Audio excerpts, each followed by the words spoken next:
খেলা ভাঙাটা হেভি লাগে, ডেলি খেতে আসবো।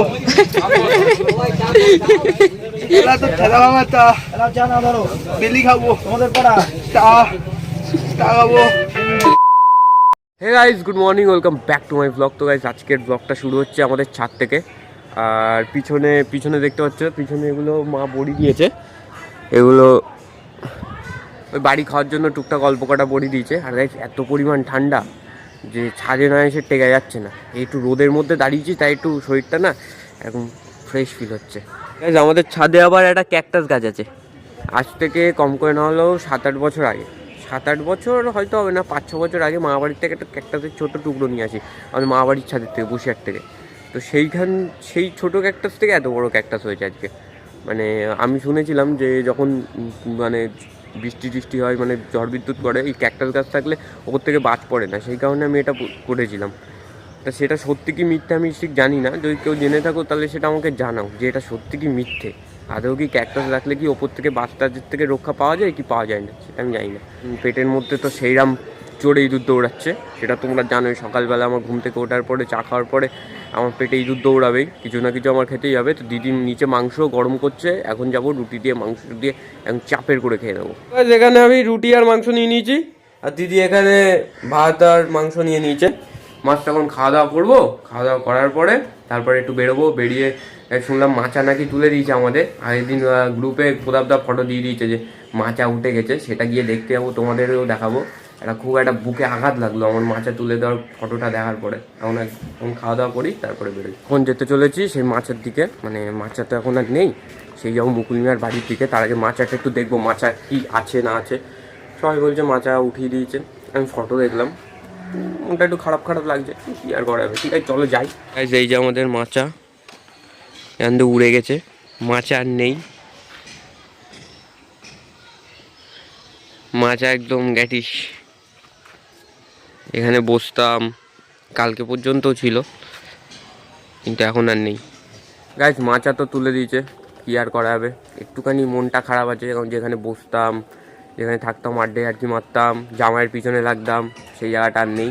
তো এখন আমরা যেতে চলেছি মুকুল মিয়ার বাড়ির দিকে। মুকুল মিয়ার বাড়ি ওখানে, মানে যেখান থেকে মাঝে একদিন পুতুরে বাড়ি বলছিলাম ওই জায়গাটায় যাবো, গিয়ে ব্লগটা আবার কন্টিনিউ করছি। আমরা আগে এই জায়গায় বসতাম, এখানে পুরো একদম পাথর টাদর দিয়ে টান পুরো বাঁধানো, একদম মস্ত। আমরা এখানে বসবো, বসে আড্ডি মারতাম। এখন আবার আসা হবে একটু। আমরা যে ওই জায়গাগুলো দেখছো না, ওই জায়গাগুলো, ওই যে ওপরে ওই যে বসার জায়গাগুলো, ওই জায়গাগুলো আমরা বসতাম। এখানে গাছ মাছ আছে, আগের দিন মাছ ধরছিল, আমি একটা মাছ ধরা দেখেছি, কিন্তু দুর্ভাগ্যের বিষয় আমি ওই জায়গায় আমি ব্লগটা মানে তখন করছিলাম না। তো এইসব জায়গার দিকে আমরা বসতাম। এখানে জামরুল গাছ আছে, আবার ওদিকেও জামরুল গাছ আছে, লাল জামরুল আছে। এইখানে আমরা বসি সব। এই জায়গাটা কিন্তু একদম মাস্ট, একদম রকেট জায়গা। যাই বলো তাই বলো, একদম রকেট জায়গা। আরও একটা পার্সেল এসে গেছে, এটা এবার গিয়ে আনবক্সিং করতে হবে আমাকে। আনবক্সিং আরও একটা করবো, নতুন পার্সেল। গাইস, বিড়ালটার লেজটা কি মোটা। এই যে পার্সেলটাই খোলা যাক নাকি? চলো খোলাই যাক। কি এসছে? Ladies cargo jeans. এটা কি? এটা তাহলে আমার নাম আসছে কেন? তো মেয়েদের মা। গাইস, লেডিস কার্গো জিন্স, এই দিদির প্যান্ট এসছে আমার নামে। আমি এত খুশি ভাবলাম যে একটা নতুন পার্সেল এসছে আমার নামে, এ তো লেডিস জিন্স এসছে দিদির। হ্যাঁ, পুরা মুড বিখার দিয়া, একদম পুরো ফালতু আনবক্সিং হলো। এ দিদির এসেছে, ভালো লাগে। আমি বললাম কোথায় আমার জন্য একটা ভালো গিফট এসছে, একদম চাপের গিফট এসছে। কি আর করা যাবে, আমার জন্য তো কিছু আসলো না। কালকে একটা এসেছে, অনেক ভাগ্য করে। এই সস্তা আনবক্সিংটা তখন শুরু করবো যখন আবার আমার জন্য একটা কিছু আসবে। তার আগে দিদির কোনো কিছু আসলে কোনো আনবক্সিং হবে না। এই দিক টাকা কোনো দরকার আছে ভাই? বলে কোনো মানে হয় না, গালাগালি করবো, মনে একটা আনন্দ দেখতে মাঝে মধ্যে। 1.5 ঘন্টা গেছে ওইখানে গেলি আর এখনো প্রেম করছিস? ভাই কি একটা বিটকেল গন্ধ বেরোচ্ছে তোর গায়ে? ভাই সে এই তোর গাতে কুত্তা পড়া গন্ধ বেরোচ্ছে, কুত্তা মোজা গন্ধ বেরোচ্ছে। তুই ভাই কি করছিস? তুই ভাই কি করছিস ভাই? তুই কি করছিস ভাই? এখনো প্রেম করছিস? এ ভাই, সে 1.5 ঘন্টা আগে দিয়ে এখনো পর্যন্ত তোর প্রেম? 1.5 ঘন্টা আগে ঢুকেছো মাল? কোথায় ঢুকেছি? ওই কোনায় তুই বাগানের মধ্যে 1.5 ঘন্টা আগে ভিডিও কলে কি করছিস, তারপরে তুই এখন বেরোলি? এই ভাই এত প্রেম করিস না ভাই, জীবনে উঠতে বাঁচি পারবি না ভাই, এরম প্রেম করিস না ভাই। খেলবি সিরিয়াসলি বল, কটার দিকে যাবি তাহলে বল? 4টার দিকে তো? একদিকে দল নিয়ে যাচ্ছ না, তখন আমরা যাবো। খেলবে তো একদম। আর কখন আসবি বিকেলে? ঠিক আছে 4টে তাহলে, টাটা। এখন আরও একটা প্রোডাক্ট এসে, সে তার মধ্যে আমার একটা হুডি আছে, আর একটা দিদি অর্ডার দিয়েছিল, আরও একটা হুডি আছে। চলো ওই হুডিটা এবার আনবক্সিং করতে হবে। তো আমার সেই পুরোনো স্টাইলে আনবক্সিং আবার শুরু করবো। তো চলো লেট করা যাবে না। সেই আমার হুডি, নিউ হুডি, আরও একটা ব্লু কালার এসে, ব্লু কালার। ও জ্বলছে তো হুডি, হেভি লাগছে এই হুডিটা। আগের হুডির থেকে গাইস এই হুডিটা ভালো। তো গাইস এইটা হচ্ছে হুডি, নিউ হুডি। আগেরটার থেকে কিন্তু গাইস এটার বেশ ফিটিং বা এটার হচ্ছে লেন্থ বা এটার কালার বেশ পছন্দ হয়েছে আমার। আর আগেরটার থেকে এটা আমার বেশি ভালো লাগছে, এটা আগেরটার থেকে এটা আমার বেশি কোয়ালিটি ভালো লাগছে। দেখা যায়। তো এই যে হুডি দেখতে পাচ্ছ, এইটা হচ্ছে হুডি, নিউ হুডি। আগেরটার থেকে এটা আমার বেশি পছন্দ হয়েছে। তো যারা আগের হুডিটা দেখেছো বা এই হুডিটা দেখছো, তারা সবাই দুজনে কমেন্ট করে বলো গুনি যে এই হুডিটা বেশি ভালো লাগছে না আগের হুডিটা বেশি ভালো লাগছে। আগের ভিডিওর লিঙ্ক আমি ডেসক্রিপশনে দিয়ে দেবো। ঠান্ডার মধ্যে যখন ছাদে এসে রোদ পাচ্ছি না, একটা আলাদা লেভেলের ফিল আসে, এটা তোমরাও বুঝবা। যখন শীতের মধ্যে এরকম দুপুরবেলা স্নান করবা, স্নান করে ছাদে গিয়ে রোদ পাওয়া, তখন একটা আলাদা যে ফিল পাবো না, সে ফিলটা একদম ধারণার বাইরে। একটা আইফোন নিতে হবে, শুধু পয়সার অভাবে নিতে পারি না। অনেকদিন ধরে ভাবছিলাম একটা কিউএনএ ভিডিও করবো, কিন্তু কিউএনএ ভিডিও তো আমি করবো, তা আমার তো অডিয়েন্স নেই যারা আমাকে প্রশ্ন করবে। মাত্র 32টা সাবস্ক্রাইবার, ভিউজ আছে খুব জোর হলে গুনে 40টা 50টা, ওরকমও আসে না। মাঝে মধ্যে কিছু ভিডিওতে 20-25টা আছে। তো কিউএনএ ভিডিও কোথার দিয়ে করবো?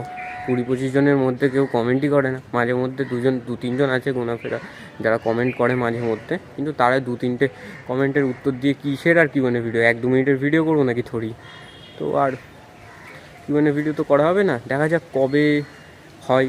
যেদিন কিউএনএ ভিডিওটা আমি করতে পারবো সেদিন, আজকে এই দিনের কথা আমি মনে করবো যে ছাদে গিয়ে আমি একদিন এরকম কথা বলেছিলাম যে আমি আজকে কিউএনএ ভিডিও একদিন করবো। দেখা যাক সেটা কবে পসিবল হয়। কী যে বড়ি দিয়েছে ভগবান জানে, এই সাইডের থেকে পড়ে গেছে, এই সাইডের থেকে পড়ে গেছে, আবার এইখান থেকে পড়ে গেছে। অল্প কাটা রয়েছে, কিছুদিন এই 2-3 দিন চলার মতন, 2-3 সপ্তাহ চলার মতন বড়ি আছে। কারণ আমাদের বাড়িতে কম বেশি বিশাল বড়ি খাই। আর আমার মায়ের মামা যে আমার দাদু, সে বড়ি খেতে প্রচণ্ড ভালোবাসে, প্রচণ্ড। তো এখন তো দিদাও বয়স হয়ে গেছে, দিদাও আসতে পারে না। ওই যে সোজা যে ছাদটা, ওটা হচ্ছে আমাদের প্রেমিক রঞ্জনের ছাদ, প্রেমিক রঞ্জনের বাড়ি।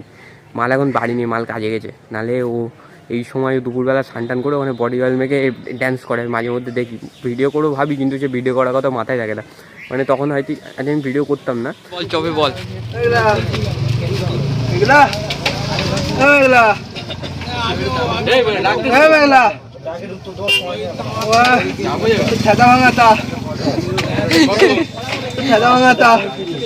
হেভি লাগে, দিল্লি খেতে আসবো।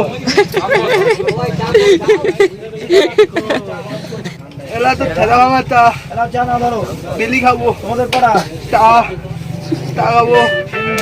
আইফোন 14 প্রো ম্যাক্স 11 বলে মনে হচ্ছে যে আমার। আরে 11 প্রো ম্যাক্স, এটা 11 প্রো ম্যাক্স তো 2টো ক্যামেরা বলে মনে হচ্ছে। এটা কি তোমার কি? এটা কি ওটা কি ওটা? না আমি বুঝি না একদম। 16? হ্যাঁ এটা 16 হতে পারে। কিউট প্যান্ডা ফেস ফোন করছে বাইরে। কেমন লাগছে ভাই? ভালো লাগলো? আরে একটা নে দেবো, একটা নে, ওগুলো যাবাস না ভাই, একটা নে। বাতির কথা বলছিস না? বাতির কথা কাল বলেছিলাম তো। বাতি আর নিয়ে এখন কি ভালো করে বল বাতির কথা। চা করা হয়ে গেছে? নিয়ে যা, চা করার রেস অনেক সময়। ও ওয়ে হোয়াটসঅ্যাপ গাইস, তো আজকে পাপ্পা কি চা দেনে জানা হয় গাইস। হ্যাঁ গাইস, তো মোটামুটি বাবার চাটা দেওয়া সব কিছু কমপ্লিট, এখন পুরো ফ্রি। এখন সবার প্রথমে একটু চা গরম করে নিই, দাঁড়াও। তো গাইস চা গরম করতে বসিয়ে দিয়েছি, মোটামুটি গরম হচ্ছে এখানে। তো গাইস আজকে এখন যাব, ব্লগ এডিট করতে হবে, অনেক কাজ আছে।